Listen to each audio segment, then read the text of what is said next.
जय श्री राम, जय बजरंगबली। मित्रों, आज का ये वीडियो भाइयों हमारे लिए बहुत महत्वपूर्ण है। वो महत्वपूर्ण ये है कि हम लोगों को ये नहीं पता चलता है कि आखिर क्यों हमारे घर में लक्ष्मी माँ का वास नहीं है, लक्ष्मी माँ रुकती क्यों नहीं है। कमाते तो बहुत अच्छा हैं, लेकिन घर में पैसा नहीं रुकता है। इसका जो मेन कारण 2-3 होते हैं, वो हम आपको आज इस वीडियो के माध्यम से बताएंगे। यदि आपने उन कारणों का होना बंद हो गया आपके घर में, तो निश्चित ही आपके घर में धन का ठहराव होगा और लक्ष्मी माँ की कृपा बनी रहेगी और लक्ष्मी माँ आपके घर में रुकने लगेंगी। मतलब कि जो पैसा आप कमाएंगे अब वो रुकेगा। और ना रुकने का कारण कि जो कार्य नहीं होने चाहिए हमारे घरों में, वो कार्य यदि होते हैं तो इसीलिए लक्ष्मी माँ संतुष्ट नहीं रहती, नाराज़ होती, उनके घर में हमेशा दरिद्रता ही रहती है। इसका कारण से और पैसा कोई उड़ा तो नहीं ले जाएगा, लेकिन उसका रीज़न ये होता है कि किसी न किसी बहाने से घर में कोई व्यक्ति बीमार हो गया, या हमारा पैसा किसी और कार्य में लग गया, या हमको पता चला आज ये कार्य नहीं करना था तो वो भी कर लिया, तो मतलब घर में पैसा नहीं रुकेगा, लगातार आपको हानि होती रहेगी। बहुत ही सरल उपाय है भाइयों और करने के लायक। इसमें कोई परेशानी नहीं है, कोई दिक्कत नहीं है, न 1 रुपये का खर्चा है आपका, न कुछ आपको करना है। बस आपको कुछ सावधानियां बरतनी है जो आपको करनी है। थोड़ा सा ध्यान हमें अपने ईश्वर की ओर ले जाना है। अब आप सोचेंगे कि ऐसा कौन सा उपाय है, तो हम आपको बता रहे हैं और पूरे विधि विधान से बताएंगे। जिस हिसाब से बताएं आप उसी हिसाब से करिए और देखिए चमत्कार। लेकिन ऐसा नहीं कि आपने आज से करना शुरू किया और कल से ही उसका रिजल्ट मिलना शुरू हो जाए, ऐसा नहीं। कम से कम 21 दिन लगातार आप इस उपाय को करिए। ईश्वर ने चाहा, लक्ष्मी माँ की कृपा हुई तो उससे पहले ही आपको अनुमान लग जाएगा कि हाँ, वास्तव में ये करने से हमारे घर में बरकत हो रही है, लक्ष्मी माँ प्रसन्न हो गई है और हमारे घर में पैसा रुक रहा है।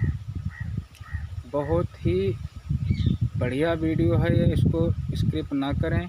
भाइयों, हम आपसे ये कहते हैं कि हमारे चैनल को अधिक से अधिक सब्सक्राइब करें। वो इसलिए कहते हैं कि जिन भाइयों को हमारे द्वारा दी गई जानकारी अच्छी लगी, और उन भाइयों को हमारे चैनल को सब्सक्राइब कर लेना चाहिए, क्योंकि सब्सक्राइब करने से ये होता है कि हम जब भी जो वीडियो बनाएंगे और अपलोड करेंगे तो वो वीडियो आपके पास सबसे पहले आएगा और आप उस वीडियो को देखकर उस वीडियो के बताए गए विधि के अनुसार, उस वीडियो में डिस्क्रिप्शन में जो भी लिखा होगा बताया जाएगा, उसी के अनुसार आप अपनी समस्या का निवारण कर सकते हैं।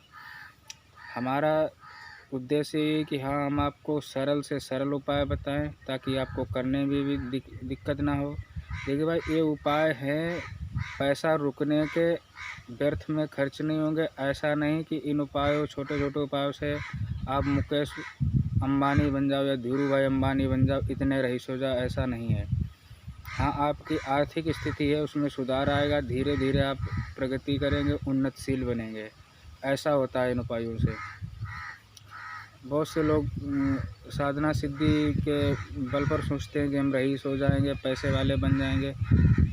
ऐसा कुछ नहीं होता, करना सब आप ही को पड़ेगा और फिर मेहनत जो भी करता है उसकी सफल होती है, निष्क्रिय किसी की नहीं जाती है। तो भाई, हम आपको उपाय बताने जा रहे हैं, बहुत ध्यान से सुनिए और करिए, बल्कि आज से ही शुरू कर दीजिए। हम ये नहीं कहते कि कल के लिए छोड़ो, क्योंकि हमारे कबीरदास जी ने दोहा लिखा है, कल करे सो आज करे, आज करे सो अब, पल में प्रलय होएगी, बहुर करेगा कब। तो जो भी है आज से करिए और देखिए। भाइयों, हमारा वीडियो गलत साबित करने से पहले जो हम आपको बता रहे हैं उपाय, उनको करिए। यदि वो लाभ ना दे तो बेशक आप हमारा वीडियो गलत साबित कर दें और कह दें कि हाँ, हरिओम भाई ने जो भी बताया गलत है। हम सरल उपाय इसीलिए दे रहे हैं और ये उपाय ऐसे हैं जो शीघ्र ही लाभ देते हैं।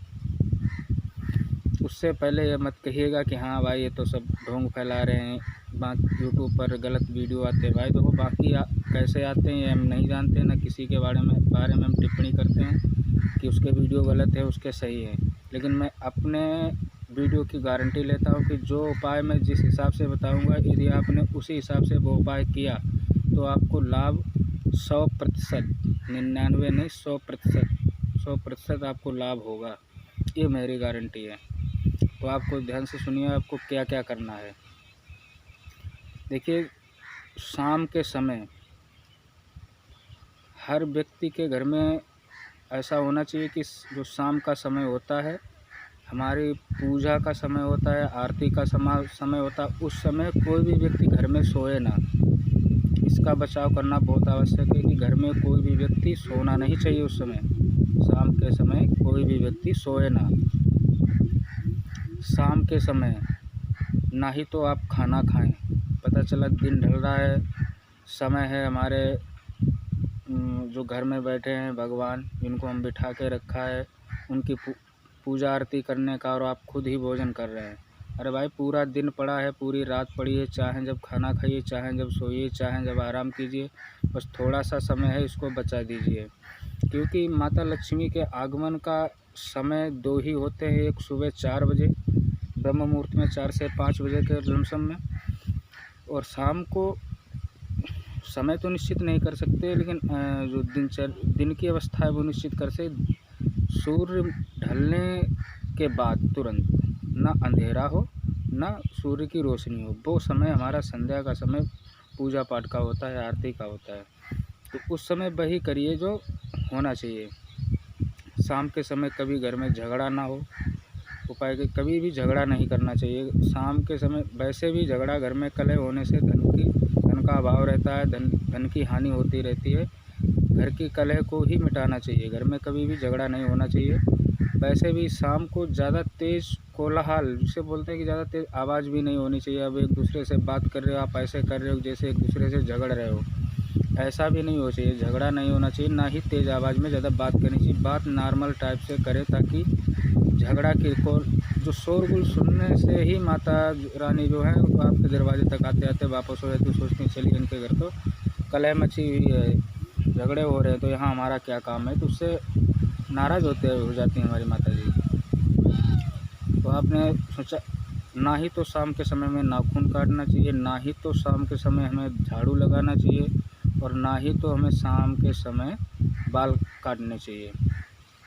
कुछ भाई लोग नहीं समय मिलता है, कार्य में बिजी रहते हैं, तो सोचते हैं चलो अब समय मिला है, अब चलो शाम के समय इतने टाइम ही सेविंग वगैरह कर ली जाए। तो भाइयों नहीं, इस बात का विशेष ध्यान दें, समय निकालिए, बीच में निकालिए। शाम के समय आप कोई और भी कार्य कर सकते हैं, पर बाल नहीं काटेंगे, नाखून नहीं काटेंगे, खाना नहीं खाएंगे, झगड़ा नहीं करेंगे, और झाड़ू नहीं लगाएंगे, और सोएंगे नहीं।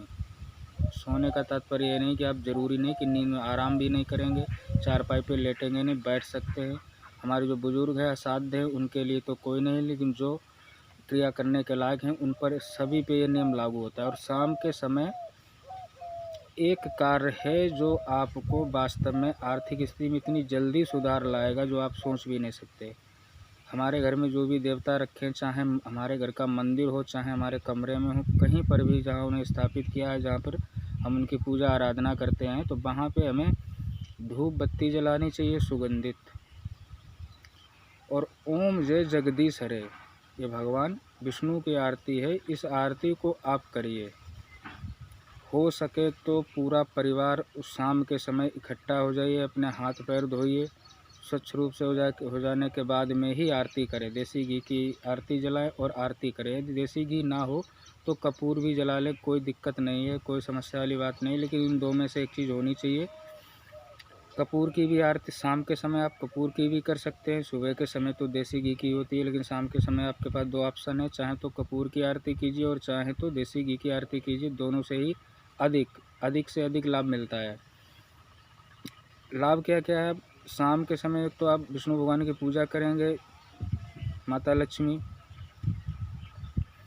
आपसे बहुत अधिक प्रसन्न होगी, बहुत अधिक। अब देखो भाई, ईश्वर हैं, देवी देवता हैं, वो हम उनके अधीन हैं, वो हमारे अधीन नहीं कि आज ही आपने शुरू किया और आज ही वो हमारे गुलाम नहीं है कि आज ही आपने याद किया और आज ही वो आपको आ जाएं बेनिफिट देने के लिए, फ़ायदा देने के। देखिए, थोड़ा समय का इंतज़ार करना पड़ेगा। हम आपसे करें केवल 21 दिन, 21 दिन में ही आपको रिजल्ट मिलेगा। आप सोचेंगे वास्तव में इतना सरल था उपाय, लेकिन आज तक हमने ध्यान नहीं दिया।